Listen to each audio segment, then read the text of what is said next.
Oke, kembali lagi di obrolan santai kita ya. Kali ini depan saya sudah ada dua narasumber kita yaitu Mas Ahmad Fauzi dan juga Mbak Puspa Amanda. Nah, oke. Tadi Mas kita masuk ke sesi kedua nih. Iya. Tadi ya sempat yang dibahas dari Mas Uzi dan juga Mbak Amanda tuh banyak banget ya tadi yang sempat dibahas. Nah, eh, aku tuh ada yang mau tanya nih terkait dari pembahasan di sesi pertama tadi. Kalau dari Mas Uzi dulu nih ya, atau dari Mbak Manda dulu? Mas Uzi dulu aja nggak? Oke, dari Mas Uzi dulu nih. Kalau dari pembahasan kita sempat membahas ada terkait dengan bisnis gitu ya. Iya. Dari Mas Uzi sendiri. Mumpung masih muda nih, masih panjang ya perjalanannya. Kalau dari Mas Uzi sendiri nanti mau gimana terjun ke dunia bisnis? Kira-kira mau jadi karyawan atau jadi bos nih? Oke. CEO ya? Pertanyaannya yang aneh ya, apa? Mau jadi pegawai atau Ya, bos gitu? ya nih. Hmm, Pertanyaan yang bagus, tapi aku akan melihat perihal paling dasar itu aku harus belajar mengenai mental dulu. Oke. Kalau ingin jadi pengusaha, apa yang disampaikan yang tadi kita berdua omongkan sama Mbak Amanda. Nah, yang langkah pertama mungkin sebelum naik ke atas yang lebih tinggi, aku akan menjadi pegawai dulu. Karena dari pegawai dulu mungkin bisa tahu seluk-beluknya seorang apa yang dirasakan seorang pegawai gitu. Sebelum nanti melangkah lebih jauh lagi. Jadi step by step-nya tertingginya ya mungkin jadi ya jadi CEO atau jadi bos gitu. Oke, kalau kita sering dengerin nah, biasanya tuh Gen Z, kita nih Gen Z kan ya. Biasanya kalau dikasih jabatan yang tinggi itu malah nggak mau. Gimana kalau menurut Mas Ahmad nih? Kalau dikasih jawaban yang tinggi nggak mau. Gen Z kan biasanya ribet nih, nggak Itu mau. ada loh anggota DPRD di Kalimantan kayaknya. Itu anggota ya Gen Z. Ini boleh nggak sih? Ya kan nyinggung nggak apa. Oke, Ya. oke, oke, terus terus. Dia Gen Z tapi eh, dia kasih jawaban sebagai ketua DPR di daerah tersebut. Oh iya, bener lagi. Ya Yang nggak belum sih? lama ini ya. Iya, Dengar nggak sih? benar-benar. Ya itu. Tapi dari netizen itu mah komentar kayak gini. Kok speakingnya kayak gitu ya? Speakingnya kok terbata-bata ya gitu. Jadi mungkin menurutku Gen Z untuk mengambil alih sebuah institusi apa ya perusahaan atau organisasi mungkin nggak harus dulu menurutku ya. Kalau dari aku mungkin biar lebih yang profesional dulu, yang ahli dulu. Kalau untuk diriku pribadi mungkin nanti lebih ke kayak oh saya jadi asisten dulu nih, jadi sekretaris apa, pendamping, nah, gitu dulu. Nanti dia jadi terlebih dahulu untuk menuju ke sana.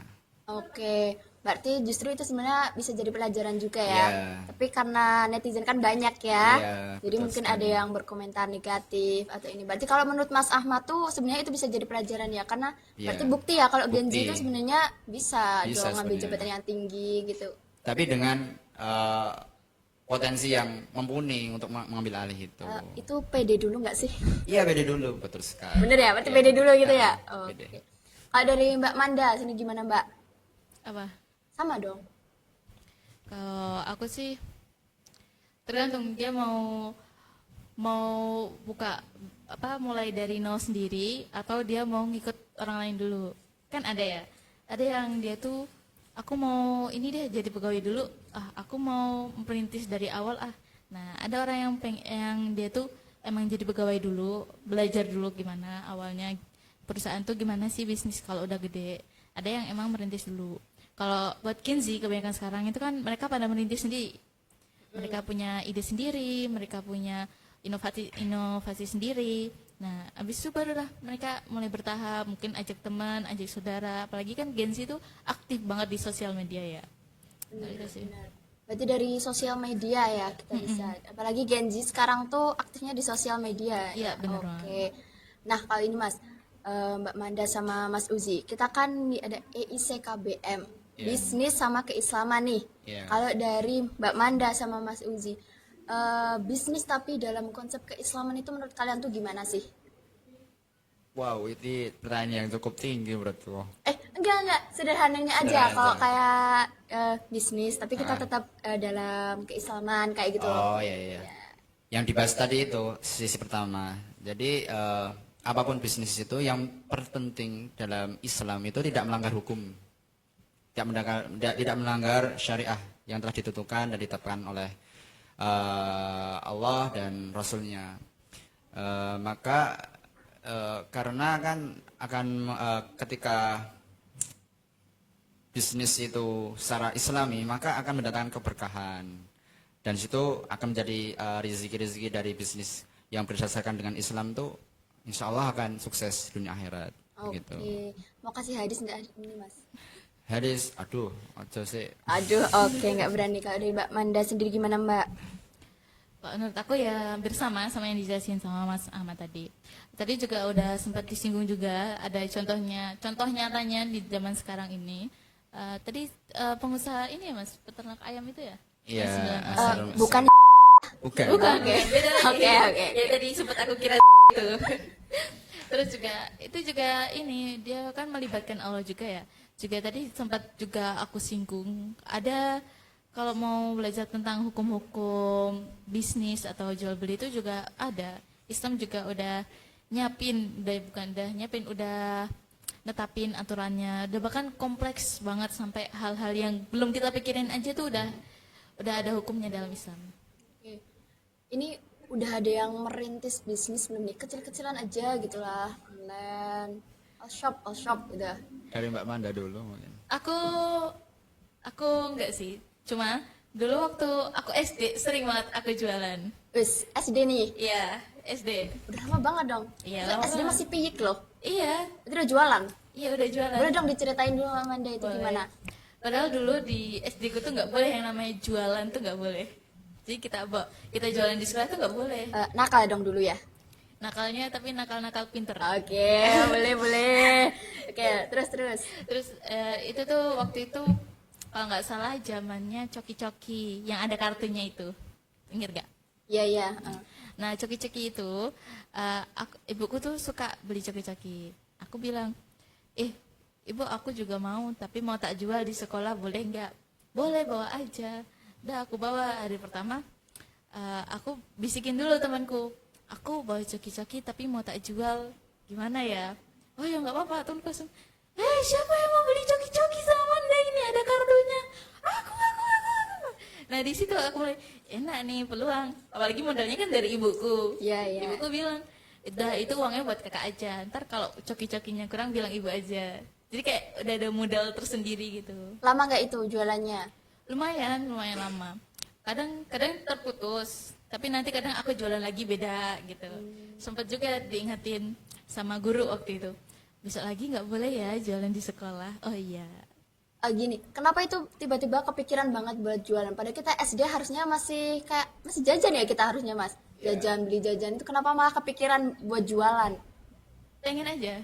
Dan itu nggak cuma aku, tapi adik-adikku juga semua gitu. Waktu sekolah mereka pasti pernah jualan. Di SD, di pondok, bahkan di pondok kan nggak boleh ya kita jual-jualan gitu. Pondok jajananku banyak rentengan gitu. Ku jual sama temanku. Aku mau beli ini dong, aku mau beli ini. Sampai akhirnya ketemu sama ustadzah, besok lagi nggak boleh ya.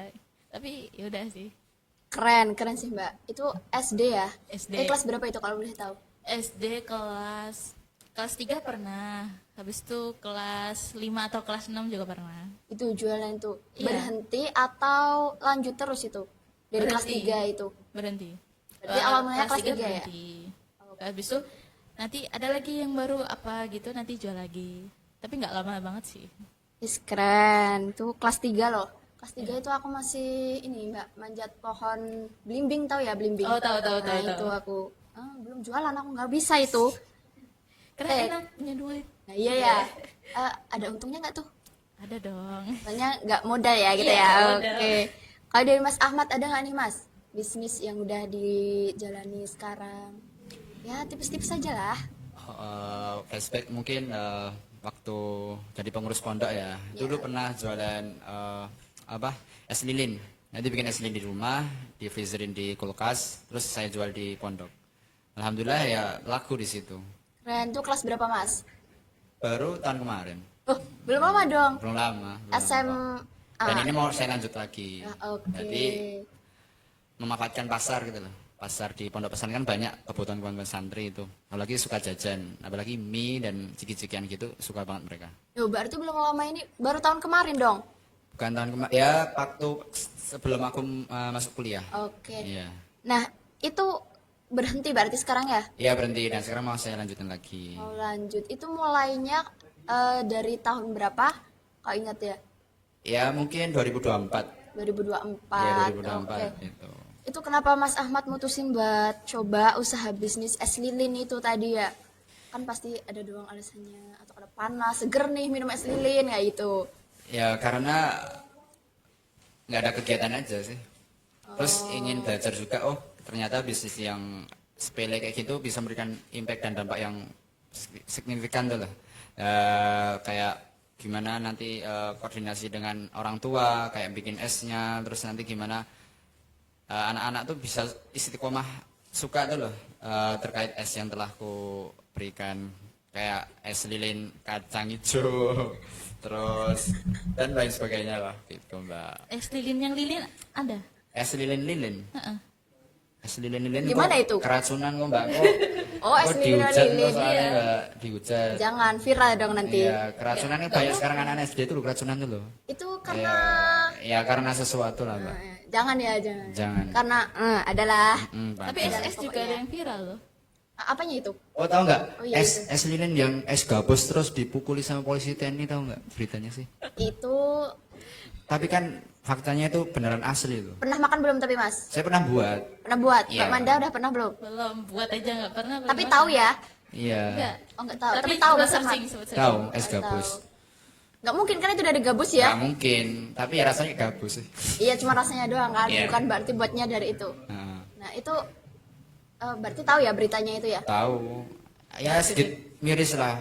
Bagaimana seseorang yang dia dipandang tinggi tapi kok merendahkan berarti masyarakat. gitu. es lilin aja ya, jangan itu. Takut Iya. salah paham nanti Iya, gitu. betul sekali. Nah, takut salah paham. Berarti es gitu lilinnya aja. ditulis bukan lilin asli gitu. Iya, besok dikasih keterangan aja gitu. Oh iya, Lilin. Es ada lilin, bukan susah lilin gitu asli nggak? kayak gitu. Oh iya betul sekali bisa Iya, gitu, pasti. bisa. Berarti dia ini dong jualan tapi lewat pasar terang. Betul. Wah, Pasar Iya kan? banget. Dia pasar terang, aku pasar gelap. Kok Karena bisa aku gelap? udah Wah, dilarang. gelap web.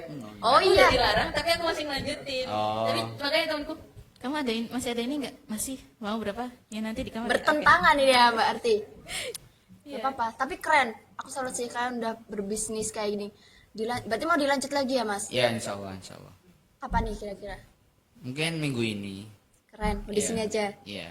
Oke, siap. Ini ya, guys, Mas Ahmad berarti besok mau jualan lagi. Kita bantu larisin ya. Nah, aman nanti bukan dari Nanti lilin saya asli titip, kok. titip di angkringan juga kayaknya. Tenang, bukan es gabus ini. Jadi nggak akan salah paham nanti. Iya. Ini es lilin, bukan lilin asli gitu ya. Nah, tuh udah ada yang booking deh sekarang. Boleh banget. Bikin inovasi baru Mas buat es lilinnya.